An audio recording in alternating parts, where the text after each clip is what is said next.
Magandang gabi po sa inyo, San Diego. Salamat po sa inyong pakikinig. Salamat po sa inyong patuloy na pagtutok dito sa ating programa, Jesus Our Healer. Channel 23 po tayo dito po sa Southern California. Binabati po natin yung ating mga masugid na tagapakinig at tagapanood mula po sa San Isidro hanggang sa Escondido. At salamat po sa La Mesa, El Cajon, Mira Mesa, Chula Vista. Salamat po sa inyong pagtawag. At least po ay alam namin na nandiyan kayo. Salamat po sa inyong pagtutok. Sa gabing ito ay nais ko pong iparating sa inyo, yun pong gustong iparating sa inyo ni Apostol Pablo. Si Apostol Pablo po ay may mensahe sa inyo sa pamagitan po ng Efeso Kapitulo 1. Bigyan ko lang po kayo ng background. Si Apostol Pablo po ay nakakulong nung isulat niya po ang aklat ng Efeso. Siya po ay nakakulong, siya po ay naka-chain, siya po ay nakatanikala, siya po ay may sugat, siya po ay may nana, siya po ay namamaga yung kanyang buong katawan, marahil may lagnat, may infeksyon, siya po ay ginutom, siya po ay nauhaw, siya po ay inabandona ng kanyang mga kaibigan, at siya po ay tinuring na isang kriminal dahil lamang po sa pangangaral niya sa ating Panginoong Hesukristo. Subalit, hindi po ito ay nag-defeat kay Apostle Paul, hindi po ito ang nag-conquer sa kanyang spirit. Ang sabi po ng Bible na in spite of all these trials, in spite of these overwhelming challenges na kanya pong naranasan sa kanyang buhay, meron po siyang mga katotohanan na gusto po niyang ipaabot sa ating lahat. Ano po yung mga katotohanan na yon? Ang mga katotohanan na yon ay walang iba kundi yung sinasabi niya na meron tayong pag-asa sa pamamagitan ng ating Panginoong Diyos. Inuulit ko po na tayo ay may pag-asa sa ating Panginoong Diyos. Babasahin ko po dito po sa aklat ng Efeso, Kapitulo 1. Ang sabi po dyan, "Therefore I also, after I heard of your faith in the Lord Jesus and your love for all the saints, do not cease to give thanks for you, making mention of you in my prayers, that the God of our Lord Jesus Christ, the Father of glory, may give to you the spirit of wisdom and revelation in the knowledge of Him, the eyes of your understanding being enlightened, that you may know what is the hope of His calling, what the riches of the glory of His inheritance in the saints." Ano po ang sinasabi ni Apostol Pablo? Na sa tulong po ng Banal na Espiritu Santo, sabi po ni Apostol Pablo, sana patuloy niyong malaman that you may know, that you may realize what you have in Christ, that there is hope in Christ. So yun po ang tatalakayin po natin sa gabing ito. Sa gabing ito, sa kabila po ng inyong problema, sa kabila po ng pandemic, sa kabila po ng mga kaguluhan, sa kabila po ng kagipitan, sa kabila po ng mga sakit, meron tayong pag-asa sa ating Panginoong Hesukristo. Ang sabi po ni Apostol Pablo dyan po sa Efeso 4:4, babasahin ko po, "There is one body and one spirit, just as you were called to one hope when you were called." Ayan, tinawag po tayo ng Panginoon na meron pong pag-asa. Let me define what hope is. Ang hope po sa Bible ay hindi po kesera-sera, whatever will be, will be. Alam niyo po, yung pong hope sa Bible, hindi po parang wish. Yung iba sabi nila, pag nag-aaral sila, I hope na pumasa ako. Alam ba, nag-a-apply ng trabaho, I hope matanggap ako sa aking trabaho. Yung iba sabi nila, I hope magtagumpay ako sa aking buhay. Now, sinasabi po nila yon na parang wish, yun pong hope. Pero kung titingnan niyo po, ang definition po sa Bible, sabi po ni Dr. Vines, author po ng, yun pong Greek New Testament. Alam niyo po, ang sabi po niya, yung hope, it is the joyful anticipation of the best. It is the joyful expectation of the best. Ang tunay na pag-asa po sa Biblia ay yung pong masayang pag-asa doon sa pinakamagaling. Ang picture po nito ay yung bata. Alam niyo po yung bata kapag Pasko, bigyan niyo po siya ng regalo. Ilagay niyo sa ilalim ng Christmas tree. Ano po ang feeling ng bata? Hindi pa po Pasko, excited na po sila na buksan po yung regalong yun. There is a joyful anticipation and expectation of the best. Ano po, na umaasa sila, natatanggap sila ng magandang regalo. Ganon din po yung mga ibang kamag-anak po natin. Pag umuwi po tayo from America patungo sa Pilipinas, yung iba po ay kamag-anak natin, they are expecting the best. Ano po? And it's already tradition o habit po natin. Pag umuwi tayo ay may mga pasalubong. And of course, yun pong mga sumasalubong sa atin ay they expect the best and they are happy to see us. Ganun din po yung hope po sa Bible. When we hope in the Lord, we are very positive. We are very optimistic that God has something best for us. And indeed, God has something better for us. Sabi po rito, hope is the absolute certainty of a believer's victory in God. Yun pong hope sa Bible ay kasiguraduhan. Ano po? It is definite, it is certain. Ano po? In fact, maririnig po ninyo, even Jesus said, certainly, verily, verily. Ang ibig sabihin po niyan, surely, definitely, siguradong sigurado. Ano po ang mga sigurado sa Bible? Ano po? Ang sigurado po sa Bible, ang sabi rito, na darating ang araw, tutubusin po ng Diyos itong mga katawang ito. Inuulit ko po, hindi lang po tinubos ang ating mga kasalanan, meron pong tinatawag na complete redemption. Ano po yun? Redemption of our bodies. Dahil darating pong araw, ano po, kayo'y mamamatay at ako'y mamamatay. Ito po ay ililibing, pero darating ang araw, ayon po sa 1 Corinthians 15, this body will become immortal and this body will become incorruptible. Ano po, at kapag dumating ang Panginoon, the dead in Christ will rise first. Ano po, and tatanggap po sila ng resurrected body. Iriredeem po ng Panginoon, ililigtas po ng Diyos itong katawang ito. Now, of course, tapos na po yung pagliligtas sa kasalanan. Jesus, while hanging on the cross, said, "It is finished." And I am assuming, I have been preaching for a long time, ano po, na tumanggap kayo sa Panginoon, you are already saved, pero darating po ang araw, hindi lang po ang kaluluwa at espiritu ninyong maliligtas, pati rin po yung inyong katawan. Tingnan po ninyo sa Roma 8:23-24. Not only so, but we ourselves, who have the first fruits of the Spirit, groan inwardly as we wait eagerly for our adoption to sonship, the redemption of our bodies.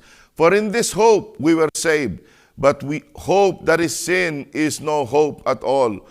Who hopes for what they already have? Ang sinasabi po rito, we eagerly wait for our adoption to sonship, the redemption of our bodies. Darating ang araw, ano po, tutubusin ng Diyos itong katawang ito. Alam niyo po, sabi ng iba, ay paano yung mga na-cremate, nasunog.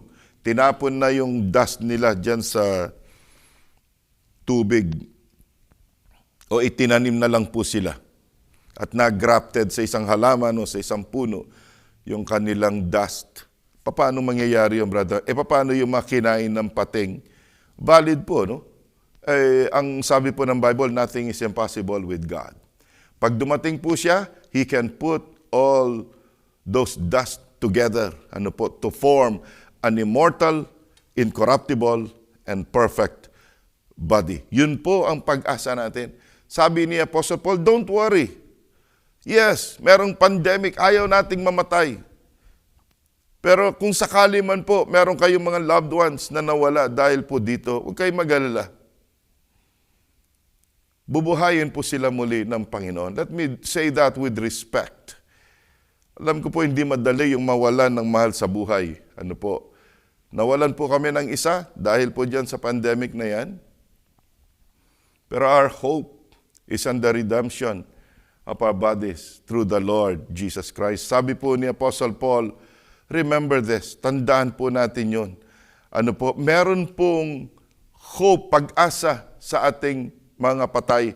Tingnan po ninyo sa 1 Thessalonians 4:13-18.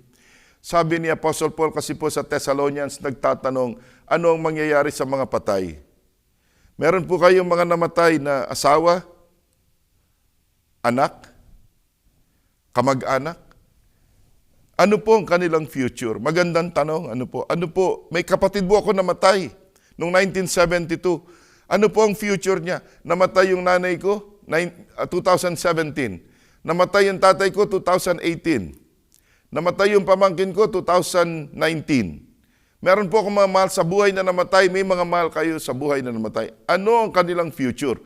Ito po ang kanilang hinaharap, sabi ni Apostle Paul, 1 Thessalonians 4:13-18. But I would not have you to be ignorant, brethren, concerning them which are dead or asleep. Ang ginamit po na word ay asleep, parang natutulog lang. Therefore, kung natutulog lang po, gigisingin po yan, magigising yan. That you sorrow not, even as others which have no hope. For if we believe that Jesus died and rose again, even so them also which sleep in Jesus will God bring with him. For this we say unto you by the word of the Lord, that we which are alive and remain unto the coming of the Lord shall not prevent them which are asleep. For the Lord himself shall descend from heaven with a shout, with the voice of the archangel, and with the trump of God, and the dead in Christ shall rise first. Then we which are alive and remain shall be caught up together with them in the clouds, to meet the Lord in the air, and so shall we ever be with the Lord. So sinasabi po ni Apostle Paul, darating ang araw, pagtunog ng pakakak, at the sound of the trumpet, the dead in Christ, yung mga namatay nating mga Kristiyano, naniwala sa Panginoon, nagsisi ng kanilang mga kasalanan, bubuhayin sila ng Ama, ng Panginoon, at makakasama nila ang ating Panginoong Hesukristo. Yun po ang pag-asa natin. Yun, hindi lang po yung kaligtasan ng ating katawan, tayo mabubuhay muli sa mga patay. Salamat naman. Sabi po ng mga atheist, pag sila daw ay namatay, yung iba, pinapalak po nila yung kanilang casket. Yung iba talagang pinasisemento po nila yung kanilang mga tomb. Kahit po sementohin nyo yan, kahit po ilak po ninyo yan pagdating ng Panginoon, bubuhayin po yung mga Kristiyano. Even those who are unbelievers will be resurrected from the dead. Revelation chapter 20, they will stand before the throne of God and they will be judged. And if their names are not written in the book of life, they will be thrown into the into the burning sulfur ng hell. And of course, we don't delight in that. That's why I'm here to preach to you. There is salvation in Christ from your sins, from hell, from the tentacles of the devil, from the wrath of God. Salvation comes from Jesus Christ alone. Sabi po ng mga apostles, there is only one name given under heaven by which a man can be saved. It is only through the name of Jesus Christ, not through the name of religion. It is through the name of Jesus Christ of Nazareth. Tayo po ay bubuhayin muli. At ito po ang patutuot na alala ni San Pedro, 1 Peter chapter 1 verse 3, Blessed be the God and Father of our Lord Jesus Christ, which according to His abundant mercy has begotten us unto a lively hope by the resurrection of Jesus from the dead. Ayan, yan daw po ang ating pag-asa. Yun pong pagkabuhay na maugali mula sa mga patay. Salamat naman po. We serve God for that purpose din po, no? We surrender to God for that purpose, knowing that someday we will be resurrected, na makakasama po natin ang Panginoon. And of course, kapag tayo po ay nabuhay na maguli, ang sabi po ng Bible, we will be like Him. Magiging kamukha po ninyo ang Diyos with an incorruptible body. Magkakaroon po tayo ng immortality. Wala na pong kamatayan. Ayon po sa disciple niya na si John. Sabi rito, 1 John 3:2-3, Beloved, now we are the sons of God, and it do not yet appear what we shall be. But we know that when He shall appear, we shall be like Him, for we shall see Him as He is. And every man has this hope in Him, purifieth himself, even as He is pure. So kapag daw po siya ay nagpakita, nahayag, magiging kamukha po natin ang ating Panginoong Hesukristo. That is our hope. You won't have cancer all the time. You won't have arthritis all the time. You won't have gout all the time. You won't have that virus all the time. You won't have that cyst all the time. You won't have that tumor all the time. You will have a perfect body. That is why it is foolishness to just aim and target to live for this world. Ano po? It is wise to live for God, knowing that someday you will have an incorruptible body. Dito po sa earth, masisira po lahat yan. Lahat po ng ating katawan, gaano ka man kaganda, gaano ka man kagandang lalaki, gaano ka man kamacho, sabi nga sa atin, ano po, yan po ay masisira lahat, gaano ka man kayaman, mawawala at masusunog po lahat yan. Pero ang sabi po rito, we will have an incorruptible body. We will be like Christ. You will be like Christ. You will be like Christ. And He is our model. Kung binuhay po siya muli, bubuhayin po tayong muli. At sabi po ni Apostol Pablo, we need to advocate for this hope. Kailangan po nating ipagtanggol, ipaglaban itong pag-asa na ito. Na may kaligtasan kay Kristo, magiging kamukha natin siya, bubuhayin niya itong katawang ito, darating siya muli. Ito po ang sabi, dito po sa aklat din po ni Pedro, 1 Peter 3:15, but in your hearts revere Christ as Lord. Always be prepared to give an answer to everyone who asks you to give the reason for the hope that you have, but do this with gentleness and respect. Magbigay daw po tayo ng kadahilanan sa ating pag-asa. Kapag po ba kayo'y tinanong, meron ka bang pag-asa pagka ikaw ay namatay? Alam mo ba na ikaw ay mabubuhay muli? Ang sabi ng iba, wala namang nakakaalam nun eh. Bakit? Nakakita ka na ba ng patay na nabuhay muli? Hindi pa po. Bakit mo pinaniniwalaan? Ay, narinig ko po nabasa ko po Sinong nabasa po natin? Ang Panginoong Hesukristo. Siya po ay namatay at siya po ay nabuhay na maguli. At kung may resurrection po, mabubuhay din po kayong muli. Ayon po dyan po sa Thessalonians chapter 4. Pagdating ng Panginoon, bababa po siya, kukunin niya po tayo, yung mga nangamatay kay Kristo, pagkatapos tayo po na mga believers na buhay pa ay susunod po sa mga nag-resurrect na mga namatay na katawan, na nabuhay na maguli. And there is the resurrection for the unrighteous also in Revelation chapter 20.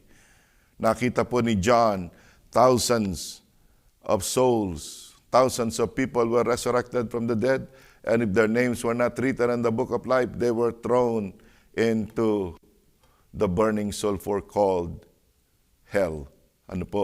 So, yun po ang ating pinaglalaban.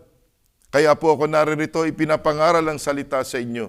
The Word of God, not my religion, not my dogmas. Ang salita ng Diyos. Ang sabi po ni Jesus, man shall not live by bread alone, but by every word that proceeds from the mouth of God.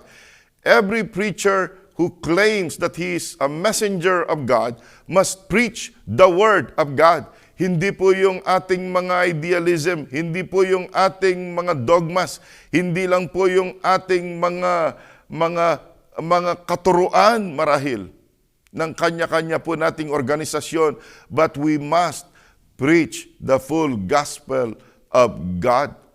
At ayon po rito, kailangan po nating ipaglaban yan. Ipaglaban po natin na meron pong pagkabuhay na maguli. Ipaglaban po natin na darating ang ating Panginoong muli. Ipaglaban po natin na tayo po ay magiging kamukha ng Panginoon. Ipaglaban po natin that this is our temporary home. Kapag tinatanong tayo, ba't kayo naniniwala sa Diyos? Ipaglaban po natin. Sabihin natin, nothing will be created without God. Nothing will exist without a powerful God who made this world. Ipaglaban po natin. Ipangatwiran po natin yung ating paniniwala na tayo po ay may pag-asa through the Lord Jesus Christ, at ito po ang binibigyang diin ng ating kapatid na si Pablo. Ang sabi po niya, in the midst of my sufferings, in the midst of torture, in the midst of hunger and thirst, In the midst of all infections, in the midst of abandonment, sabi po ni Apostol Pablo, I have hope in Christ, and a Christian has hope in Christ. May pag-asa po kayo. A joyful anticipation of the best. Alam niyo po, dyan po sa Psalm 42, sabi po ng psalmist, as the deer pants for the water, my soul pants for you, O Lord. Uhaw na uhaw daw po yung kaluluwa ng mga awit sa Panginoon. Sabi po niya, hope in God. Ang pag-asa po natin sa oras po ng depresyon, sa oras po ng anxiety, sa oras po ng mental torture dito sa buhay na ito, our hope is in God. God answers prayers. God answers prayers. There is hope in God. Alam niyo po, maraming araw ang nakaraan.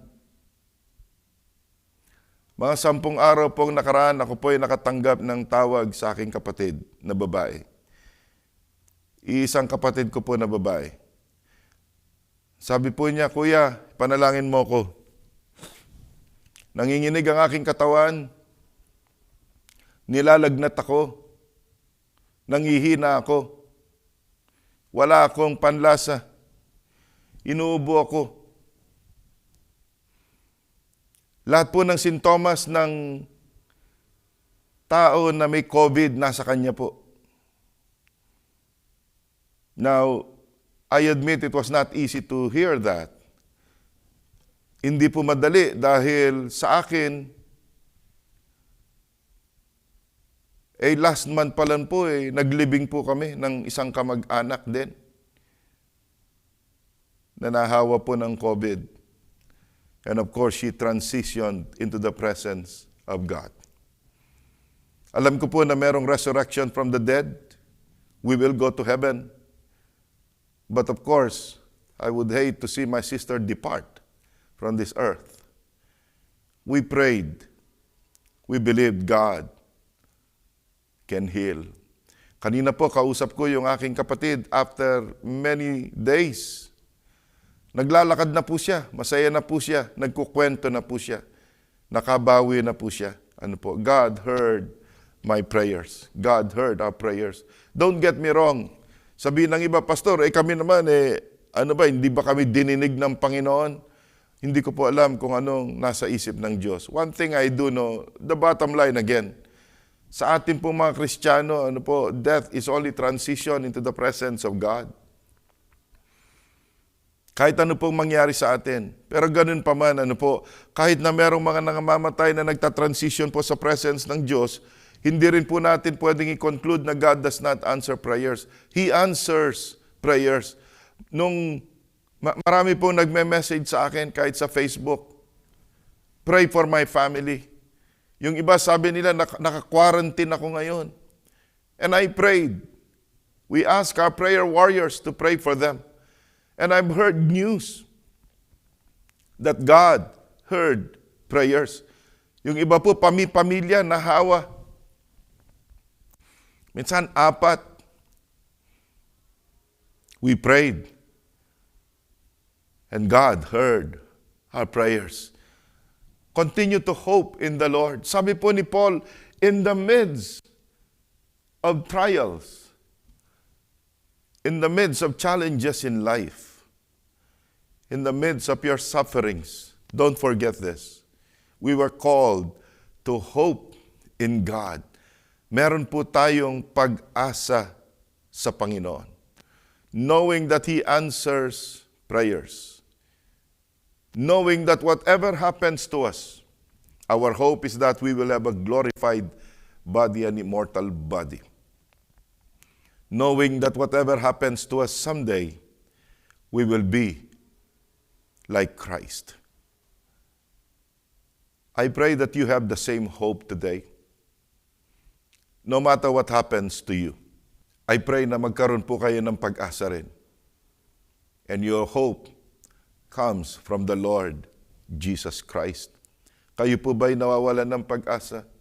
I would like to pray for you right now. Would you pray this prayer with me? Maybe you are in your room. Maybe your wife is sick. Maybe your husband is sick. Maybe your children are sick, quarantined. Maybe you lost your job. Maybe you're desperate right now. Let's pray together and let's hope in God. Let us expect the best from God. Would you pray this prayer with me? Would you say, Father in heaven, hallowed be thy name.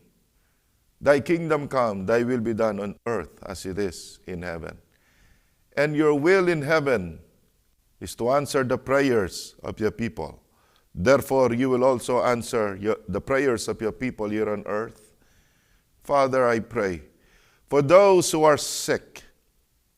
In the name of Jesus, Lord, we claim the blood of Jesus for them. Heal them, Lord. By your stripes, we are healed. And by the authority you gave to the Christian church, Lord, to drive out sicknesses and demons, Lord, we join our faith with millions of Christians. We drive out sicknesses in the name of Jesus, Lord. We drive out whatever virus infection infiltrating our families in Jesus' name. Shield your people, O God. Above all, Lord, thank you for the hope we have in you, that whatever happens to us, we will have this glorified body, we will be like you, and we will be with you in heaven. So, Father, continue to forgive us from all of our sins. Write down our names on the book of life. We repent from all of our sins. We declare you as our Lord and Savior. We confess to you our disobedience and our transgression or transgressions of your law. Forgive us. Cleanse us. I thank you, Father, for the hope we have in you. Father, thank you. This I pray in Jesus' name and by the power of the Holy Spirit. Amen and amen. Maraming salamat po sa inyong pakikinig. Ito po muli si Brother Mike. Indeed, in spite of the sufferings and challenges you face, there is hope in Christ according to Apostle Paul. Even though he was suffering. Ano po? Hope in Christ.